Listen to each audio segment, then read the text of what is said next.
Disclaimer, unele părți din acest videoclip sunt un pamflet și ar trebui tratate ca atare. În 1918, România sărbătorește două evenimente importante, Marea Unire, precum și nașterea tovarășului Nicolae Ceaușescu. În 1919, România ajută Ungaria să se elibereze de sub regimul comunist, dar unii dintre ei nu au renunțat la dorința de a avea Ardealul. În 1920, cât timp americanii încercau să ascundă alcoolul în peșteri, clujenii de la Institutul de Speologie începeau să le exploreze. În 1921, dacă Ion mai trăia un an, și-ar fi primit pământul potrivit noii reforme agrare. În 1922, în satul Mare, se dezvelește monumentul care oferă originalitate orașului până în prezent, renumita statuia soldatului român. În 1923 eram lăudați pentru una dintre cele mai democrate și avansate Constituții. Undeva ceva nu a mers și acum suntem criticați ca fiind una dintre cele mai nedemocrate țări. Totul a început în 1924 cu deschiderea primului liceu de băieți din Zalău. Fondatorii liceului nu credeau că în viitor se va ajunge la un referendum pentru o familie tradițională. În 1925, în timp ce Hitler publica Mein Kampf, locuitorii județului Timiș se bucurau de noua lor localitate roditoare, Albina. În 1926 se înființează Federația Română de Box.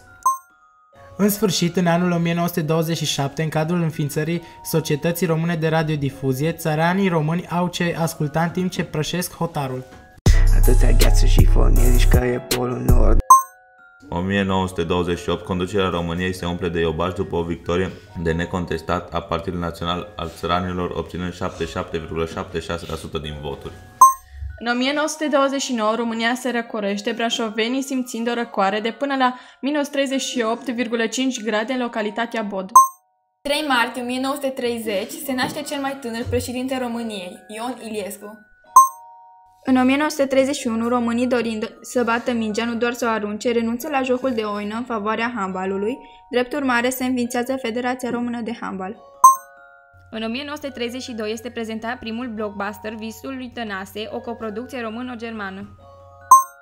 În 1933 Hitler devine cancelar al Germaniei. Dar să privim și partea bună, Mircea Eliade devine doctor în filozofie. În 1934 moare întemeietorul școlii românești de bacteriologie Ion Cantacuzino. În 1935 s-a născut una dintre stelele teatrului românesc și ale farmaciei. În 1936, Tudor Arghezi primește pentru prima oară Premiul Național de Poezie. În 1937, în timp ce rușii își alegeau președintele și americanii se uitau la albă ca zăpada, noi l-am exilat pe principele Nicolae. În 1938, Carol al II-lea înlătură guvernul Goga și instaurează o dictatură legionară, practic niște comuniști mai buni.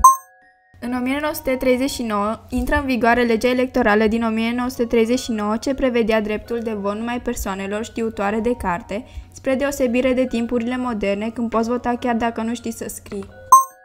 În 1940, România cade din lac în puț, trecând de la un regim legionar la unul nazist. În 1941, țările Europei se aseamnă cu niște preșcolari. Odată ce Antonescu a devenit mareșal și a supărat pe toți, au rupt legăturile cu România. În 1942, SUA declară război României, amenințându-ne cu filme western, burger și bombe nucleare. În 1943, în timp ce mareșalul Antonescu savura un ceai cu Hitler în Austria, la Klasheim, viceprim-ministrul Mihai Antonescu propune Italiei și Ungariei ieșirea din război împreună cu România, spulberând astfel visele și aspirațiile mareșalului Antonescu. În 1944, în timp ce americanii ne bombardau, rușii ne cuceriau, Moldova și Ungaria ne-a declarat război. Noi am făcut cel mai rațional lucru, am început să asediem Budapesta, asta nu e o greșeală. În 1945, în timp ce țara era în ruine, guvernul României a avut 3 idei, una mai proastă ca cealaltă. Prima idee, cucerirea Ungariei. A doua idee, o reformă agrară prin care se ia tot pământul de la oameni cu etnie germană și a treia idee, armistițiu total cu Europa. În 1946, la conferința de pace de la Paris, România a realizat că nu este o idee bună să declare război la jumătate de lume și să asedieze Ungaria. Deși România și-a cerut scuze frumos, tot a trebuit să plătească daune de război. În 1947, România semnează tratat de pace cu URSS și SUA. Americanii în viitor ne vor dărui scuturi antirachete și rușii ne dau în prezent comuniști. 1948 au trecut în patrimoniul statului bunurile eforiei spitalelor civile, așezămintelor brâncovenești, precum și ale eforiei Sfântului Spiridon din Iași. Mai există oare? 1949. În România a fost introdusă pedeapsa cu moartea pentru trădare și sabotaj economic. Și acum ce facem? 20 de ani de pușcărie? Țai, măi, omule!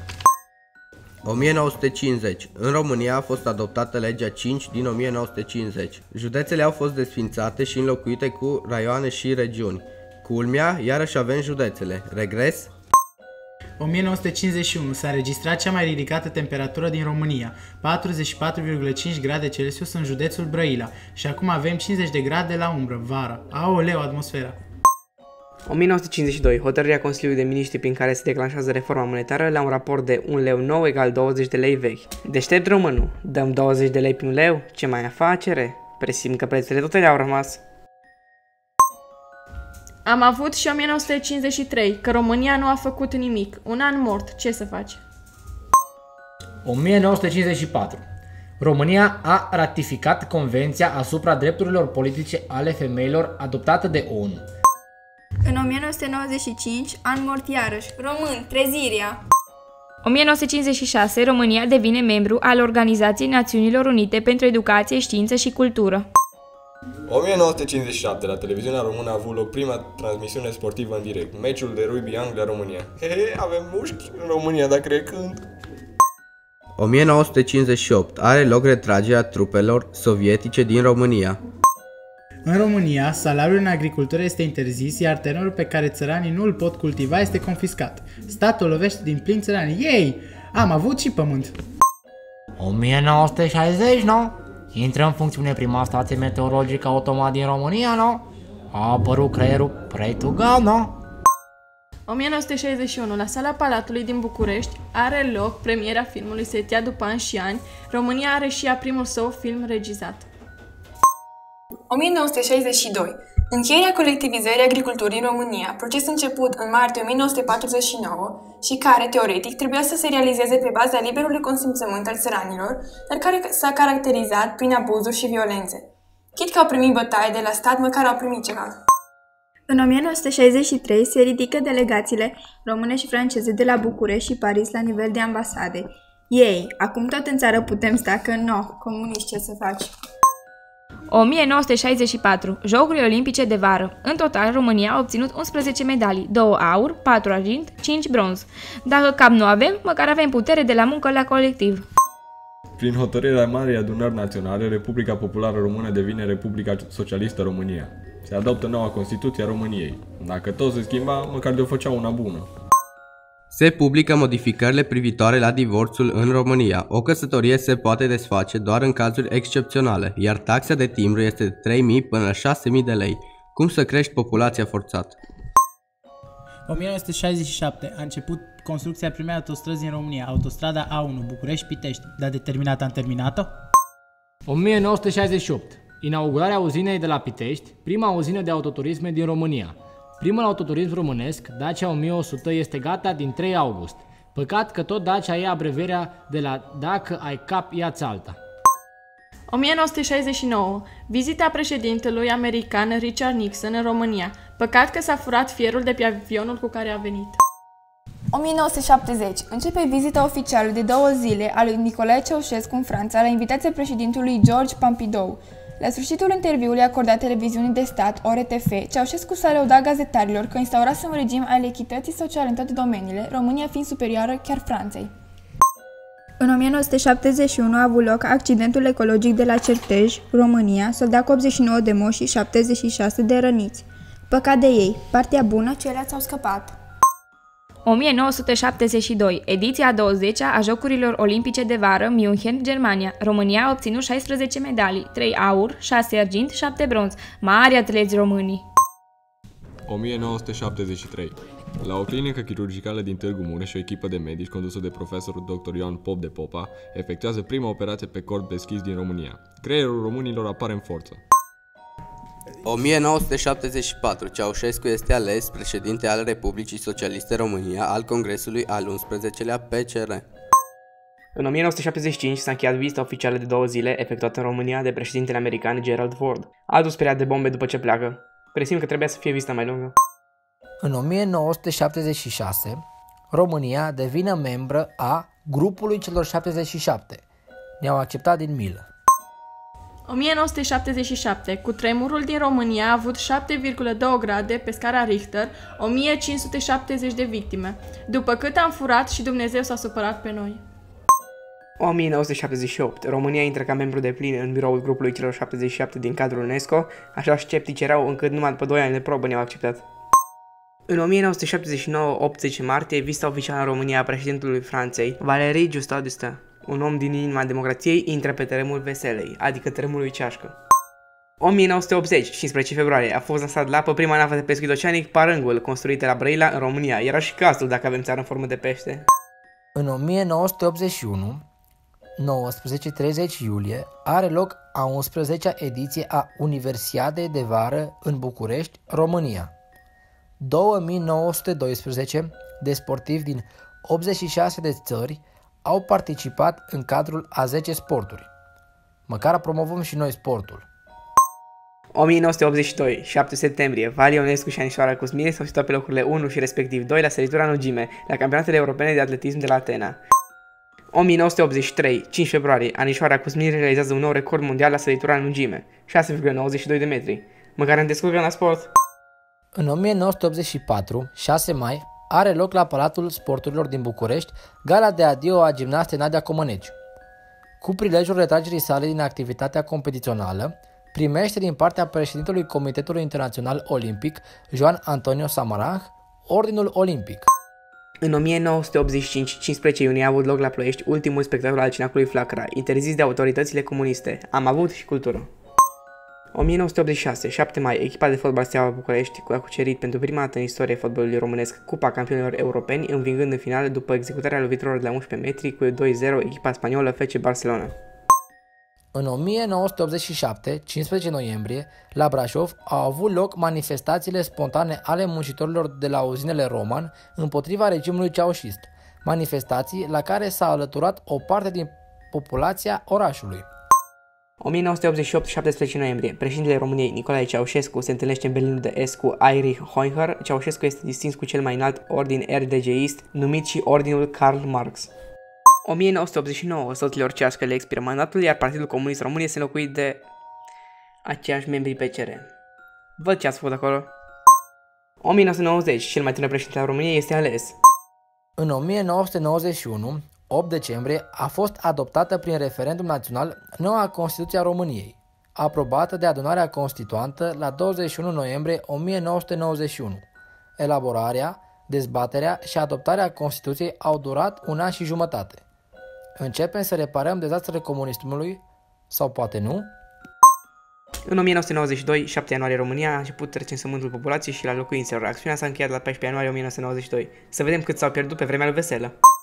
1993, 28 iunie, Andrei Șerban, director al Teatrului Național București, își prezintă demisia din această funcție, unul dintre motivele acestei decizii fiind indiferența factorilor de decizie față de cultură. Am avut și cultură. 1994. Grevă generală în România, în semn de protest contra eșecului reformelor economice. PCR 2.0 dă greș. 1995, 28 martie.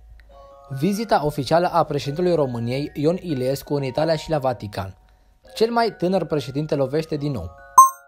1996. Purtătorul de cuvânt al Inspectoratului General al Poliției anunță că rata criminalității a fost în 1995 de 3 ori mai mare decât în 1990, iar numărul actelor de corupție a fost cu 42,9% mai mare față de 1994.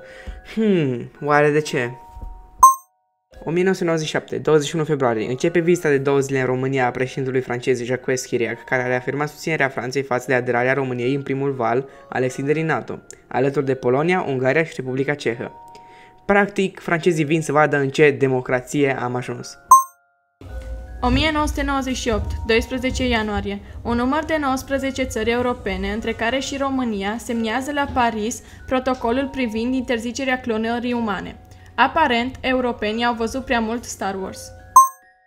În 1999, 4 ianuarie, greva minerilor din Valea Jiului.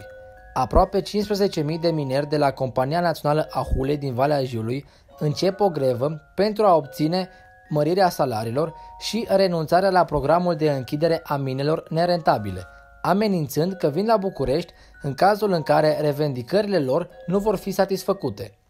Guvernul refuză să negocieze. Am avut și mineri.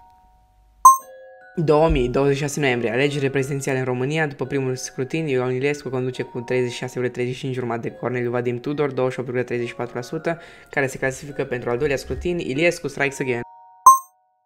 2001, un avion israelian se prăbușește în Marea Neagră, iar peste ocean se produce atentatul terorist de la World Trade Center, unde turnurile gemene sunt distruse.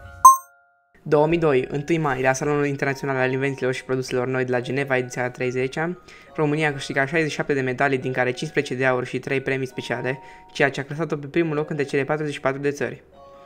Printre premianți sunt profesorii Universității Bioterra din București, medalii de aur pentru vodka ecologică și de argint pentru sucul fără conservanți carotina. Măcar acum avem și cultură. 2003, 24 mai, concursul de muzică Eurovision, Riga, Letonia. România s-a clasat pe locul 10 cu piesa Don't Break My Heart a Nicolei. 2004, 16 iunie, premierul Adrian Stase PSD inaugurează lucrările la autostradă Transilvania, spoiler alert, încă e în construcție. 2005, 20 mai, la cea 58-a ediție a Festivalului Internațional de Film de la Cannes, filmul lui Cristian Puiu, Moartea domnului Lăzărescu, a obținut premiul Uncertain Regard. 2006, 20 mai, cea de-a 51-a ediție a concursului de muzică Eurovision de la Atena, Grecia, a fost câștigată de Finlanda. România, reprezentată de Mihai Trestariu, s-a clasat pe locul 4. Hashtag 21. 2007, 23 aprilie, la Sibiu are loc cea 15-a ediție a Galei Premiilor Uniunii Teatrale din România. 2008, 14 decembrie, liderii PDL și PSD au semnat parteneriatul pentru România. Top 10 jokes that went horribly wrong. 2009, 24 ianuarie. În România au loc manifestări dedicate împlinirii a 150 de ani de la unirea Principatelor Române. 2010, 23 decembrie, în România un om pe nume Adrian Șobaru se aruncă de la balconul interior al Parlamentului în semn de protest. Hashtag relatable. 2011, 15 ianuarie, începând cu acest an, de ziua poetului Mihai Eminescu, în România va fi sărbătorită Ziua Culturii Naționale, în urma unei legi promulgate la 6 decembrie 2010. În 2012, 13 februarie, nanosatelitul Goliath a fost lansat cu succes în spațiul cosmic. Acesta este primul satelit dezvoltat în România.